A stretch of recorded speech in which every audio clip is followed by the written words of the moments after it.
Hello నమస్తే. ఈరోజు ఆంధ్రప్రదేశ్ వార్తాపత్రికలో వచ్చిన వార్తలు, ఆ వార్తల వెనుకున్న వాస్తవాలని విశ్లేషించే ప్రయత్నం చేద్దాం. ముందుగా 'ఆంధ్రజ్యోతి' పేపర్‌లో 2,00,00,000,00,000 పెట్టుబడులు 39,000 మందికి ఉద్యోగ అవకాశాలని చెప్పి ఒక వార్తనిచ్చారు. ఆంధ్రప్రదేశ్‌లో 2,00,00,000,00,000 పెట్టుబడులకి ఆమోద ముద్ర పడదట. దాంతోని 39,000 ఉద్యోగాలొస్తాయట. దానికి సంబంధించిన వార్తలో పలు ప్రతిపాదనలకు ఎస్ఐ పీబీ గ్రీన్ సిగ్నల్. విశాఖలో 1,00,00,000,00,000తో రిలయన్స్ డేటా సెంటరు, 51,000,00,000తో సత్యసాయి జిల్లాలో సోలార్ పవరు, కడపలో 12,000,00,000తో ఆదాని ఇంధన ప్రాజెక్టు, తిరుపతిలో 2,500,00,000తో ఎన్ఫీల్డ్ యూనిట్. అనుమతుల వేగంలో ఏపీ బ్రాండ్ కనపడాలి, ప్రతిపాదనలన్నీ కార్యరూపం దాల్చాలి. అధికారులకు ముఖ్యమంత్రి చంద్రబాబు ఆదేశం జారీ చేస్తే అనుమతుల్లో వాళ్ళకిచ్చే పారిశ్రామికవేత్తలకి, పెట్టుబడిదారులకు ఇచ్చే అనుమతులలో ఏపీ బ్రాండ్ కనపడాలి. మేఘాల మీద ఇవ్వాలి.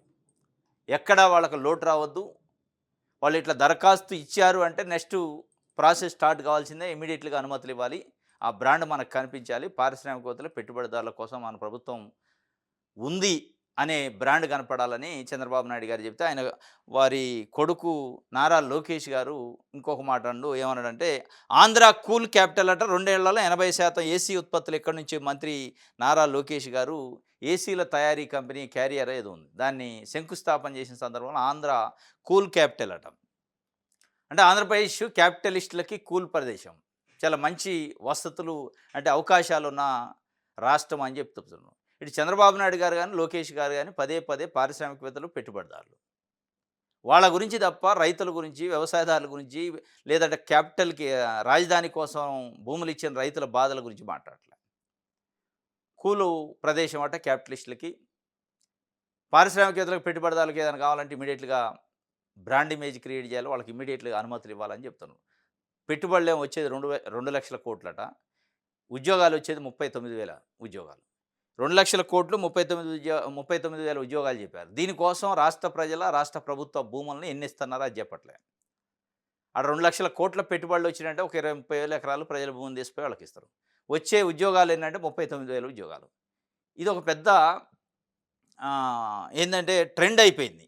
అగో ఉద్యోగాలు, ఇగో ఉద్యోగాలు అని చెప్పి వస్తున్నట్టు చెప్పేసి ఇట్లా నెక్స్ట్ ఇంకొక పేపర్ చూద్దాం. ఆంధ్రప్రభలో ఏమి ఇచ్చారు? సేమ్ ఇదే 2,00,00,000,00,000 పెట్టుబడులు, 39,000 ఉద్యోగాలు ఉంటాయి. ఇగో 2,00,00,000,00,000 పెట్టుబడులు, 39,000 ఉద్యోగాలు. విశాఖలో 1,00,00,000,00,000తో రిలయన్స్ డేటా సెంటర్ అని చంద్రబాబు నాయుడు గారు అంటే ఏపీ కూల్ క్యాపిటల్ అని నారా లోకేష్ గారు అన్నారు. దాదాపు అన్ని పేపర్‌లో ఈ ఇద్దరు మాట్లాడిన మాటలే బ్యానర్ ఐటమ్స్ ఉంటాయి. వాళ్ళు ఎవరి గురించి మాట్లాడతారు? మొక్కజొన్న రైతులు, వడ్ల రైతులు కళ్ళాల్లో ఉన్న ధాన్యం గురించి మాట్లాడరు. లేదా రాజధాని కోసం భూములు ఇచ్చిన రైతుల గురించి, వాళ్ళకున్న బాధల గురించి మాట్లాడరు. వీళ్ళిద్దరు రోజు మాట్లాడేది ఏంటంటే క్యాపిటలిస్టుల గురించి మాట్లాడతారు. అంటే మీకు క్యాపిటలిస్టులు, పెట్టుబడిదారుల పెట్టుబడులు కనపడుతున్నాయి కానీ రైతుల కన్నీళ్లు కనపడలేదా అని రైతులు మాట్లాడుకున్నారు. రైతులు ఈరోజు కళ్ళాల్లో ధాన్యం పోసి కొనే దిక్కు లేక, అకాల వర్షాలు వచ్చి ఆగమాగమై అన్నదాత ఉంటే వాళ్ళ గురించి మాట్లాడే నాదుడు లేడు. ఇప్పుడు ప్రజెంట్ అయితే మొక్కజొన్న, వడ్లు ఉన్నాయి.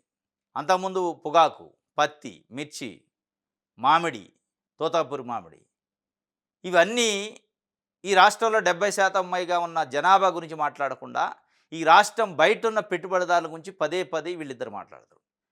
వాళ్ళ గురించి మీ తపనంతా, వాళ్ళ గురించి అసలు పరిపాలన చేసేదే మీరు పారిశ్రామికవేత్తల కోసం పరిపాలన.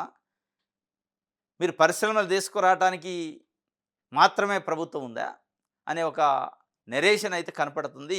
ఇది 2,00,00,000,00,000 పెట్టుబడులు, 39,000 ఉద్యోగాలు. మరి దీనికోసం ఎన్ని వేల ఎకరాలు వాళ్ళ కట్టబెట్టే ప్రయత్నం చేస్తారు, ఇంకా అది చెప్పలే. ఇది ఒక వార్త. సేమ్ దీంట్లో కూడా ఆంధ్రప్రభలో కూడా అదే వార్త. ఇక్కడ కూడా అదే. విశాఖలో 2,00,00,000,00,000తో రిలయన్స్ డేటా సెంటరు అని చెప్పి చంద్రబాబు నాయుడు గారు చెప్తే, ఇక నారా లోకేష్ గారు కూల్ క్యాపిటల్ అని చెప్పిండు. దాన్ని లోపల పేజీలు ఇచ్చారు. ఇంకోటి యూరియా వాడకం పైనగా రాష్ట్రాలకు కేంద్రం ఆదేశం జారీ చేసిందట. యూరియా ఎవరెవరు అంటే ఏ షాపులు, ఏ డీలర్లు ఎంతెంత తీసుకుంటున్నారు, ప్లస్ రైతులు ఎంతెంత వాడారు, ఆ లెక్కలు కావాలన్నారు. యూరియా ఇవ్వటం చేత కాదు వీళ్ళకి. యూరియా వాడకం పైన నిఘా పెట్టారట. ఏంటిది అది యూరియా వాడకం పైన నిఘా? అంటే వాడకూడందా, లేదా గంజాయి లాంటిది అది, డ్రగ్గా? రైతులు పంట పండించడానికి వాడేది. ఒకవేళ నిజంగానే దానివల్ల దుష్ఫలితాలు ఉంటే అసలు నిఘా ఎందుకు, మొత్తానికే బ్యాన్ చేయండి. కొన్ని ఫెర్టిలైజర్, పెస్టిసైడ్స్ కొన్ని బ్యాన్ అయితా ఉంటాయి. ఆహార పదార్థాల మీద, మనుషుల మీద ఎఫెక్టు నెగెటివ్ చూపిస్తున్నాయండి. మరి అట్లా బ్యాన్ చేయండి. అంటే మీరు ఉత్పత్తి సరిగ్గా చేయలేక, లేదా తీసుకురాలేక, సరఫరా సరిగ్గా చేయలేక, వాళ్ళకి కావాల్సిన అందించలేక, లాఠీ చార్జీలు చేసి లైన్‌లో నిలబెట్టి, ఇదంతా రైతులు దృష్టిలో ప్రభుత్వం బ్యాడ్ అయితుంది కాబట్టి నిఘా పెట్టి, ఈ నిఘాలో ఏం చేస్తారు? ఇక ఆ డీలరు ఇది, ఈ షాప్ ఆయన ఇది, ఈ రైతు ఇది, బ్లాక్ బ్లాక్ దందా చేశారు. మరి ఇయన్నీ చేస్తే మళ్ళీ ప్రభుత్వం ఏం చేస్తుంది మరి? అనేది కూడా ప్రశ్న వస్తది.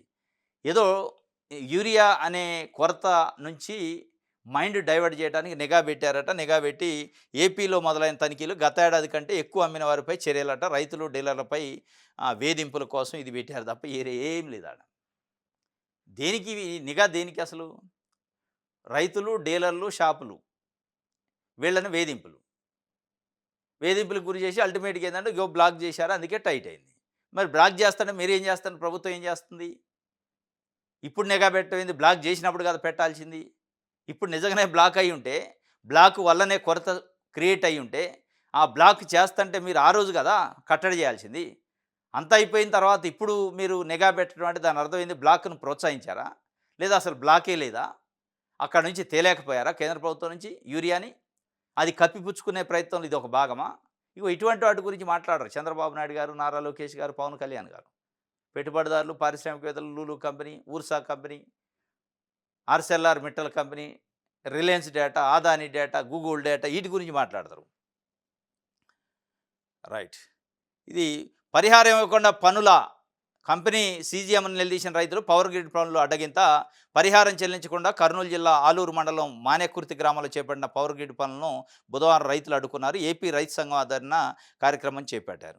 పరిహారం ఎవరు? భూములు గుంజుకుంటారు. పరిహారం ఇవ్వకుండా పనులు ఎట్ట చేస్తారు? వీటి గురించి మాట్లాడరు.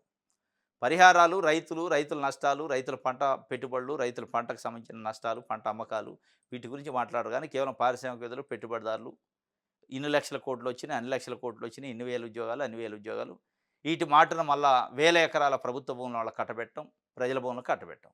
ఇది రాష్ట్రంలో గత 2 సంవత్సరాల నుంచి మరీ ముఖ్యమంత్రి చంద్రబాబు నాయుడు గారు అయిన దగ్గర నుంచి పారిశ్రామికవేత్తలు, పెట్టుబడిదారులు, పారిశ్రామికవేత్తలు అనే పదం లేకుండా వార్తలు, వాళ్ళకు భూములు కట్టబెట్టే ఒక ఎజెండా లేకుండా క్యాబినెట్ మీటింగ్ లేదు. వాళ్ళకు భూములు కట్టబెట్టే వాళ్ళకి పర్మిషన్లు ఇచ్చేది ఎజెండా లేకుండా కలెక్టర్ల సదస్సు లేదు. ఈరోజు రేపు కలెక్టర్ల సదస్సు ఉంది. దాంట్లో కూడా ఉంటుంది ఇది. ఇప్పుడు రేపు మళ్ళా మంత్రివర్గ సమావేశం ఈ ఈ వీక్‌లోనే ఉంది. అందులో గ్యారంటీగా ఈ 2,00,000 కోట్ల పెట్టుబడుల కోసం ఎన్ని వేల ఎకరాలు ఇయ్యాలో ఎజెండా ఉంటుంది. ఇది తప్ప భూములు ఇచ్చిన రైతులకు పరిహారం సంగతి ఏంటి? లేదా అమరావతి కోసం భూములు ఇచ్చిన రైతులకి రిటర్నబుల్ ప్లాట్‌లేంటి? ఆ ప్లాట్‌లలో జరుగుతున్న అవకతవకలు, అక్రమాలు, సీఆర్‌డీఎల్ లంచాలు వీటిపైన మాట్లాడరు. ఇది ఒక వార్త. రైట్. సాక్షి పేపర్ చూద్దాం.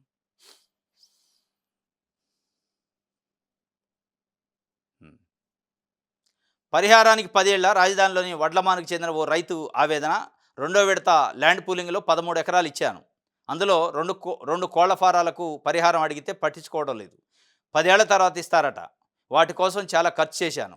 పూలింగ్ కోసం రైతులను భయభ్రాంతులకు గురి చేస్తున్నారు. ప్రభుత్వాన్ని నమ్మినందుకు నట్టేట ముంచుతుంది. ఇనాము, నిషేధిత భూముల వివరాలు ఆన్లైన్లో తొలగింపు దారుణం. నా భూమి నాకు వెనక్కిస్తే సాగు చేసుకుంటా అని చెప్పి నర్సిరెడ్డి, చుండు నర్సిరెడ్డి అని ఒక ల్యాండ్ పూలింగ్‌లో భూమి కోల్పోయిన రైతు కోళ్ల ఫారం ఉందట. కోళ్ల ఫారానికి నష్టపరిహారం ఏంటంటే 10 ఏళ్ల తర్వాత ఇస్తాం అంటున్నారట. అంటే పరిహారం ఇవ్వడానికి 10 ఏళ్ళు ఎట్టబడ్డిద్ది అని చెప్పి రాజధానిలోని వడ్లమానుకు చెందిన ఓ రైతు ఆవేదన. ఇది ఇదే మనం అనుకుంది. అంటే చంద్రబాబు నాయుడు గారికి రైతుల కన్నీళ్లు కనిపించట్లే. ఇన్వెస్టర్లు కనిపిస్తున్నారు. పెట్టుబడిదారులు, పారిశ్రామికవేత్తలు కనిపిస్తున్నారు. వాళ్ళ కళ్ళల్లో ఆనందం చూడటమే ఆయన లక్ష్యం లెక్క కనిపిస్తుంది. వాళ్ళ కోసం బ్రాండ్ క్రియేట్ చేయాలట. అతి తొందరలో పర్మిషన్లు ఇవ్వాలా. మరి భూములు ఇచ్చిన వాళ్ళకి అతి తొందరలో రిటర్నబుల్ ప్లాట్లు ఇవ్వద్దా? పరిహారం ఇవ్వద్దా? దీని గురించి ఎవరు మాట్లాడాలి? దీని గురించి ఎందుకు చెప్పరు? అంటే మీరు భూములు గుంజుకొని పారిశ్రామికవేత్తలకు, పెట్టుబడిదారులకి లేదా ప్రైవేట్ కంపెనీలకు ఇస్తారు. ఆ భూములు కోల్పోయిన రైతులకు పరిహారం ఇచ్చే దాంట్లో స్పీడ్ అవసరం లేదు. దాని గురించి అధికారులకు చెప్పరు. ఆ భూములు ఎవరికైతే ఇస్తున్నారో పారిశ్రామికవేత్తలకు వాళ్ళకి పర్మిషన్లు తొందరగా ఇవ్వని చెప్తున్నారు మీరు. అంటే ఎవరి కోసం మీరు పరిపాలన చేస్తున్నారు? ఏ ఉద్దేశంతో మిమ్మల్ని ప్రజలు ఎన్నుకుంటే ఏ ఉద్దేశంతో మీ పరిపాలన సాగుతుంది? ఎవరి మేలు కోరి మీ పరిపాలన సాగుతుంది? మీరు పెట్టుబడిదారులు, పారిశ్రామికవేత్తల కళ్ళల్లో ఆనందం చూడటానుకున్నారా? రైతుల కన్నీళ్లు చూడటానుకున్నారా? ఇక్కడ రైతులు పడే ఆవేదన వాళ్ళ కన్నీళ్లు కనపట్లే. ఇప్పుడు కర్నూలు జిల్లా ఆలూరులో పరిహారం ఇవ్వకుండా పనులు మొదలుపెట్టారట పవర్ గ్రిడ్ కార్పొరేషన్. దాని గురించి తొందరగా ఇయ్యాలి వాళ్ళకి పరిహారం అని చెప్పరు. పోలవరం నిర్వాసితులు ఉంటే వాళ్ళకి పరిహారం తొందరగా ఇయ్యాలని చెప్పరు. దశాబ్దాల పాటు నడుస్తా ఉంటది పరిహారం. ఈరోజు రెండో విడత భూ సమీకరణ, రాజధాని కోసం మొదటి విడత భూ సమీకరణ, ఈ 2 విడతల రైతులు ఉన్నారు. వాళ్ళు బాధితులుగానే ఉన్నారు. ఆ బాధితుల పక్షాన మాట్లాడరు. బాధితులకు తొందరగా మీరు పరిహారం ఇవ్వాలి, తొందరగా డిస్పోజ్ చేయాలి వాళ్ళ సమస్యనని చెప్పరు. కానీ Lulu company, Ursa company, Arcelor Mittal company, లేదా power grid, Google data center, Adani data center, Reliance data center, వీటి కోసం పెద్ద పెద్ద మాటలు చెప్పి బ్యానర్ ఐటమ్స్ పేపర్ వాళ్ళేస్తారు, మీరు మాట్లాడతారు. ఇది పరిహారానికి 10 ఏళ్ళు అని చెప్పి రైతుల కన్నీళ్లు కనపట్లే చంద్రబాబు నాయుడు గారికి. కానీ ఇన్వెస్టర్ల కళ్ళల్లో ఆనందం చూడాలని తపన పడుతున్నట్టు రైతులు మాట్లాడుకుంటున్నారు. ఇప్పటికైనా దీని గురించి ఆలోచించాలి. అనగనగా మరో బరితెగింపు, 1100 కోట్ల భూమి 20 కోట్లకే పర్యాటక అభివృద్ధి ముసుగులో చంద్రబాబు సర్కారు భూదోపిడీ. తిరుపతి 1 ప్రాజెక్టు పేరుతో భారీగా భూపందారం. ఎకరం 50 కోట్లకు పైగా ఉంటే కేవలం 90 లక్షలకే తెగనమ్మకం. కూటమి అధికారంలోకి వచ్చినప్పటి నుంచి తిరుపతిపై కన్నేసిన ఓ మంత్రి కన్నేసిన తిరుపతి పైన. తిరుపతి 1 ప్రాజెక్టు పేరుతోని 50 కోట్లు ఎకరం పలికే భూమిని తెసిపోయి 90 లక్షలకు కట్టబెట్టారట. మొత్తం 20 కోట్లకే ఇచ్చారట 1100 కోట్ల రూపాయల భూమిని. ఇది ఒక భూ దందా అయిపోయింది. ప్రభుత్వమే అధికారికంగా భూదందా నడిపిస్తుందని ఒక చర్చ ఈ వార్తలు బట్టి అర్థమైంది. గీతం యూనివర్సిటీకి 54 ఎకరాల రెగ్యులరేషను, దానిపైన నిన్న హైకోర్టులోకి పిటిషన్ పడ్డది. ప్రజలు, అక్కడున్న పార్టీలు, ప్రజా సంఘాలు పెద్ద ఎత్తున నిరసన వ్యక్తం చేశారు. అయినా ఎట్టి పరిస్థితులు మేము రెగ్యులరైజ్ చేయాల్సిందే మావోడు అని చెప్పినట్టు చేశారు. అధికారం ఉంది కదా అని చెప్పి విశాఖపట్నం మున్సిపల్ కౌన్సిల్లో తీర్మానం చేశారు, బలవంతంగా పోలీసులను పెట్టి. మరి అదే పేదోళ్ళకి గూడు లేదు, ఒక 100 గజాలు జాగా ఇవ్వంటే దానికి అనేక నిబంధనలు అడ్డు వస్తాయి. ఇగో ఇక్కడ చూడండి, 20 కోట్ల రూపాయలకు 1100 కోట్ల రూపాయల ఆస్తిని కట్టబెట్టే ప్రయత్నం. అంటే ఈ తిరుపతి 1 ప్రాజెక్టు డెవలప్మెంటా, లేకపోతే పారిశ్రామికవేత్తలు, పెట్టుబడిదారుల, బడాబాబుల, వాళ్ళ అనుచరుల సంపదను పెంచే కార్యక్రమం. అంటే పదే పదే చంద్రబాబు నాయుడు గారు చెప్పేది, నేను సంపద సృష్టిస్తా అని. సంపద రాష్ట్రానికో ప్రజలకో సృష్టించట్లే, వారికి కావాల్సిన వాళ్ళకి సృష్టిస్తున్నట్టు ఉంది. రైట్, ఇది ఒక వార్త. అయితే పని చేయి పైసలు అడక్కు, కాంట్రాక్ట్ లెక్చరర్ల జీతాలతో చెలగాటం. మే నెలకు వేతనం ఇచ్చేందుకు చంద్రబాబు ప్రభుత్వం నో. ఫెయిల్ అయిన విద్యార్థులకు తరగతులు మాత్రం చెప్పాలనే ఆదేశాలు, లేదంటే జూన్లో కాంట్రాక్ట్ పునరుద్ధరణ ఉండబోదని బెదిరింపు. 3921 మంది ఇంటర్, పాలిటెక్నిక్ కాంట్రాక్ట్ లెక్చరర్లపై తీవ్ర ఒత్తిడి. పనిచేయాలి మే నెలలో కూడా, కానీ జీతాలు ఇవ్వద్దు. ఇప్పుడు రెగ్యులర్ ఎంప్లాయీస్కి అందరికీ ఇస్తారు, లేదా ఎమ్మెల్యేలు, ఎంపీలు, ఎమ్మెల్సీలు, మంత్రులు వాళ్ళు పనిచేసినా చేయకపోయినా హైదరాబాద్లో ఉండి ఈడ పరిపాలన చేస్తున్నా, వాళ్ళు విదేశీ పర్యటన చేసిన వాళ్ళ జీతాలు వస్తాయి, అన్నీ వస్తూ ఉంటాయి. లేదా మంచి ఐఏఎస్ ఆఫీసర్లు, గ్రూప్ 1 ఆఫీసర్లు, రెగ్యులర్ ఎంప్లాయీస్కి వాళ్ళకి జీతాలు వస్తాయి. ఇప్పుడు సేమ్ కాంట్రాక్ట్ లెక్చరర్లు ఎట్లా ఉంటారు, రెగ్యులర్ లెక్చరర్లు కూడా ఉంటారు. వాళ్ళకి సెలవులు ఉంటాయి, వీళ్ళకి సెలవులు ఉంటాయి. వాళ్ళకి జీతం వచ్చినప్పుడు వీళ్ళకి జీతం రావాలిగా, న్యాయం కదా. ఆ సిస్టంలో, ఒక చట్టంలో ఉన్నప్పుడు సరే కాంట్రాక్టు అని ముద్దు పేరు పెట్టారు. ఈ కాంట్రాక్ట్ ఎక్కడి నుంచి పుట్టిందంటే చంద్రబాబు నాయుడు గారి మెదడులోంచి పుట్టిన కాంట్రాక్ట్ ఇది. ఫస్ట్లో ఉమ్మడి ఏపీలో, అంతకుముందు లేదు. దాని తర్వాత అవుట్సోర్సింగ్ అని 2 వ్యవస్థలు వారు క్రియేట్ చేసినాయి. ఈ 2 వ్యవస్థలు కూడా శ్రమ దోపిడీ చేసే వ్యవస్థలు లెక్క ఉన్నాయి తప్ప వాళ్ళ హక్కులను కాపాడేటట్లేడు. వాళ్ళు వేసవి ఇప్పుడు ఇంటర్మీడియట్ ఫెయిల్ అయిన విద్యార్థులకి ప్రత్యేక స్పెషల్ క్లాసులు చెప్పాలి, వచ్చి పాఠాలు చెప్పాలి, డ్యూటీ చేయాలి, కానీ జీతం ఇవ్వద్దట. ఇది అన్యాయం కదా అని చెప్పి వాళ్ళు పని చేయి పైసలు అడక్కు అని కాంట్రాక్ట్ లెక్చరర్ల జీవితాలతో చెలగాటం ఎట్లాడతాం అని చెప్పి సాక్షి పేపర్ ఒక వార్తని ఇచ్చింది. ఇంగ్లీష్ పరిజ్ఞానం తప్పనిసరి అని చెప్పి నేను హైకోర్టు మాట్లాడింది. వైఎస్ జగన్మోహన్ రెడ్డి గారు ముఖ్యమంత్రిగా ఉన్నప్పుడు ప్రతి ప్రభుత్వ స్కూల్లో ఇంగ్లీష్ మీడియం పెట్టాలి, సిబిఎస్ఈ సిలబస్ పెట్టాలి, ఐబీ సిలబస్ పెట్టాలని ఒక హిస్టారికల్ డెసిషన్ తీసుకున్నారు. అంతకుముందు లేదు, ఎక్కడో ఒకటి అరా ఉండేది తప్ప మిగతా ప్రైవేట్ స్కూల్స్లోనే ఇంగ్లీష్ మీడియం ఉండేది. ఆయన వచ్చిన తర్వాత నవరత్నాల్లో భాగంగా పేద పిల్లల చదువులో కూడా ఇంగ్లీష్ ఉండాలి, ఇంగ్లీష్ మీడియం ఉండాలి. పేద కుటుంబాల నుంచి వచ్చే పిల్లలు కూడా ఇంగ్లీష్లో ధారాళంగా మాట్లాడితే ఇంటర్నేషనల్ స్థాయిలో స్కిల్స్ వస్తాయి, గ్లోబలైజేషన్ అవుతుంది కాబట్టి అని చెప్పి వారు అది పెట్టారు. అది పెట్టినప్పుడు సోకాళ్ళు తెలుగు కోసం గొంతు దించుకునే సోకాళ్ళు మేధావులు, సోకాళ్ళు పత్రికలు, టీవీ ఛానళ్ళు, ఈనాడు, ఆంధ్రజ్యోతి లాంటివి కూడా అట్లట్లా తెలుగు మీడియాన్ని చంపేస్తారు, ఇంగ్లీష్ మీడియం ఎట్ట పెడతాడు జగన్మోహన్ రెడ్డి ఇంగ్లీష్ మీడియాన్ని. ఇంగ్లీష్ మీడియాన్ని పెట్టారు అంటే తెలుగుని చంపటమే. తెలుగు భాషని గొంతుల మీద చంపుతారా? తెలుగు భాష పైన దాడి చేస్తారని పెద్ద ఎత్తున గగ్గోలు పెట్టారు. పెద్ద పెద్ద వ్యాసాలు రాశారు ఈనాడులో, ఆంధ్రజ్యోతిలో. వద్దు అని వ్యతిరేకిస్తూ. ఆ వ్యాసం రాసిన పత్రికల్లో ఉన్న వాళ్ళ ఇళ్లల్లో ఉన్న పిల్లలు ఇంగ్లీష్ తప్ప తెలుగు మాట్లాడరు. అంటే వాళ్ళ ఇంటెన్షన్ ఏంది? పేద పిల్లలు కూడా ఇంగ్లీష్ మీడియం ఎట్ట చదువుతారు అని. లేదు అది కాదు అనుకో, నారాయణ, శ్రీ చైతన్య, గాయత్రి లాంటి లేకపోతే కాన్సెప్ట్ స్కూల్స్, ఇంకా పెద్ద పెద్ద స్కూల్సు, కార్పొరేట్ స్కూల్స్‌లలో ఇంగ్లీష్ మీడియం తప్ప తెలుగు ఉండదు. మరి అక్కడ వారు ఇంగ్లీష్ మీడియం తప్ప తెలుగు చెప్పనప్పుడు వీళ్ళు పోరాటం చేయాలి. ఆ రోజు తెలుగు చచ్చిపోలే. కేవలం పేద పిల్లలు చదువుకునే ప్రభుత్వ స్కూల్‌లో ఇంగ్లీష్ మీడియం జగన్మోహన్ రెడ్డి పెడితే వెంటనే తెలుగు చచ్చిపోయినట్టు అయింది. తెలుగుని చంపేస్తున్నారు, చంపేస్తున్నారు అన్నారు. తెలుగును బతికించాలి అన్నారు. నారాయణ, శ్రీ చైతన్యలో లేకపోతే కార్పొరేటు ఇంటర్నేషనల్ స్కూల్సో, కాన్సెప్ట్ స్కూల్స్‌లో తెలుగు అనే పదం మాట్లాడితే ఫైన్ ఏసే పరిస్థితి ఈ రోజు కూడా ఉంది. ఆ రోజు ఉంది. వాళ్ళ కాంపౌండ్ వాల్‌లో, ప్రెమిసెస్‌లో తెలుగు మాట్లాడితే ఫైన్ ఏస్తారు. అప్పుడు తెలుగు భాష చనిపోలే. అప్పుడు తెలుగు భాష పతనం అవ్వలే. కానీ జగన్మోహన్ రెడ్డి పేదోళ్ళ కోసం ఇంగ్లీష్ మీడియం పెడితే తెలుగు భాషను పతనం చేస్తావా? జగన్మోహన్ రెడ్డి కుట్ర చేస్తున్న తెలుగు భాష పైన, మాతృభాషను చంపేస్తారా అన్నారు. ఆ రోజు తెలుగుదేశం పార్టీ కూడా ఇండైరెక్ట్‌గా దాన్ని వ్యతిరేకించింది. ఎందుకు పేద పిల్లలు ఉంటారనే. అది ఏదో ఒక రకంగా ఆయన కోర్టులని ఫేస్ చేసిండు జగన్మోహన్ రెడ్డి. మొత్తానికి కొన్నిసార్లు కొట్టేయటం, కొన్నిసార్లు అప్పీలు, మొత్తానికి సీబీఎస్‌ఈ సిలబస్, ఐబీ సిలబసు, ల్యాప్‌టాప్‌లు ఇంగ్లీష్ మీడియం పెట్టిండు. ఆ సందర్భంలో ఒక జడ్జిమెంటు వచ్చింది. ఇంగ్లీష్ మీడియం తెలుగుని కూడా నిర్లక్ష్యం చేయొద్దని. ఇప్పుడు మళ్ళా చంద్రబాబు నాయుడు గారు ప్రభుత్వం వచ్చిన తర్వాత కూడా ఇంగ్లీష్ మీడియం పెట్టాల్సిందే అని చెప్పి ఒక జీవో చేశారు. మళ్ళీ ఆ జీవో మీద కోర్టుకు పోయారు. ఇది కోర్టు ఏం చెప్పిందంటే ఇంగ్లీష్ పరిజ్ఞానం తప్పనిసరిగా ఉండాల్సిందే. దాంట్లో డౌట్ లేదని హైకోర్టు చెప్పింది. హైకోర్టు చెప్పేదాకా కాదు, అందరికి తెలిసిందే. కాకపోతే ఏందంటే రాజకీయ పార్టీ నాయకులు, సో కాల్డ్ మేధావులు అని చెప్పుకునే కొంతమంది జర్నలిస్టులు, పత్రికలు, టీవీ ఛానళ్ళు వాళ్ళ కోణం ఏముంటదంటే ఆ ఇంగ్లీష్ మీడియం చదివే వర్గాలేంటి? మన వర్గాలా? మంది వర్గాలా? ఇదన్నట్టు వాళ్ళ ఇంటెన్షన్. అక్కడ ఇంగ్లీష్‌ని ఏదో విమర్శించడం కాదు వాళ్ళు, లేదా తెలుగు భాషని ఏదో ఎంకరేజ్ చేసినట్టు కాదు. వాళ్ళకి భాష కాదు ఆడ మనుషులు ఏ జాతి నుంచి వచ్చారు, ఏ వర్గాలు ప్రజలు అనేది అక్కడ. ఇది ఒక వార్త సాక్షికి సంబంధించి విషయాలందరూ చూద్దాం. రైట్. గవర్నరు మోకాలడ్డు, సంఖ్యాబలం కావాల్సిందే, ప్రభుత్వ ఏర్పాటుకు అనుమతి నిరాకరణ, మద్దతు కూడగట్టే పనిలో విజయ్ పార్టీ, నేటి ప్రమాణ స్వీకారం వాయిదా, రిసార్ట్లోనే ఉండాలని ఎమ్మెల్యేలకు టీవీకే ఆదేశం అని చెప్పి ఒక వార్త. తమిళనాడులో రాజకీయం రసవత్తరంగా ఉంది. ఆ రాజకీయ రసవత్తరంలో టీవీకే పార్టీకి ఏం పూర్తి మెజార్టీ రాలే. కాంగ్రెస్ పార్టీ మద్దతు ఇచ్చింది కానీ వాళ్ళకి 5 ఉన్నాయి. సిపిఎం, సిపిఐ ఇంకా 2, 3 చిన్న చితకా పార్టీలు కలిస్తే తప్ప 118 బెంచ్ మార్క్ దాటే పరిస్థితి లేదు. ఈలోపు ఏఐడిఎంకే, డిఎంకే మళ్ళీ పొత్తు పెట్టుకుంటున్నానే ఒక గాసిప్స్ బయటకు వచ్చినాయి.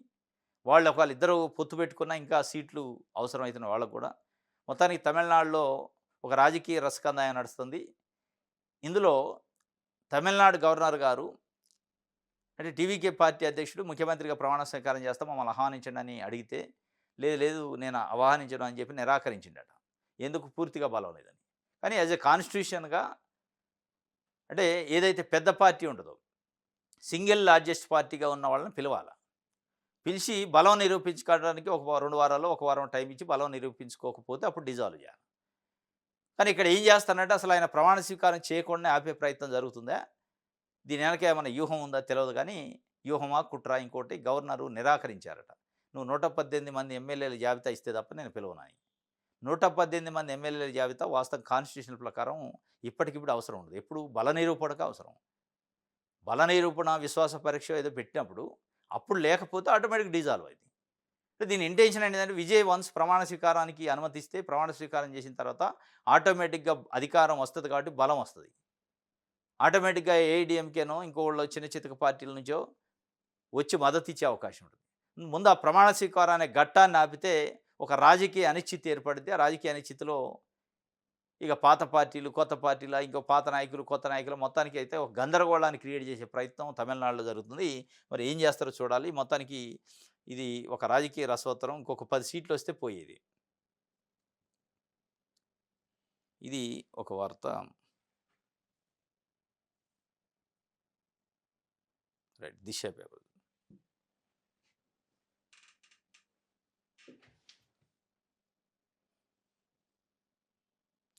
గాలిలో మేడలు వద్దట, విద్యలో గట్టి పునాదే ముద్దు.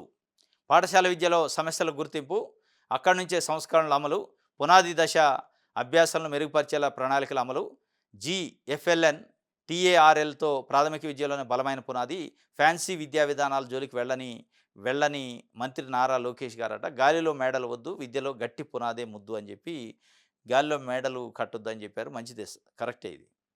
ఇప్పుడు గాలిలో మేడలు కడతాను. ఎక్కడో ఒక 592 మార్కులు ఒక విద్యార్థికి ప్రభుత్వ స్కూల్లో వస్తే అయిపోయింది, ప్రభుత్వ విద్య మొత్తం చాలా అద్భుతంగా ఉందని ప్రచారం చేస్తాం. దానికోసం గవర్నమెంటు డబ్బులతోనే యాడ్లు. మరి ఆ అద్భుతంగా ఉన్న విద్యా వ్యవస్థలో ఎమ్మెల్యేలు, ఎంపీలు, మంత్రులు పిల్లలు, విద్యాశాఖ మంత్రి గారి పిల్లలు చదువుతారా అంటే చదవరు. అందుకే ఆయన ఇండైరెక్ట్‌గా ఒప్పుకున్నట్టు గాలిలో మేడలు కట్టొద్దంటే అంత సినిమా లేదు ప్రభుత్వ విద్యా వ్యవస్థలో అని చెప్పినట్టు. రైట్. ఇది దిశకి సంబంధించి. ఇది ఈరోజు న్యూస్ అనాలిసిస్. రేపు తాజా వార్తలతో తిరిగి కలుసుకుందాం. Thank you.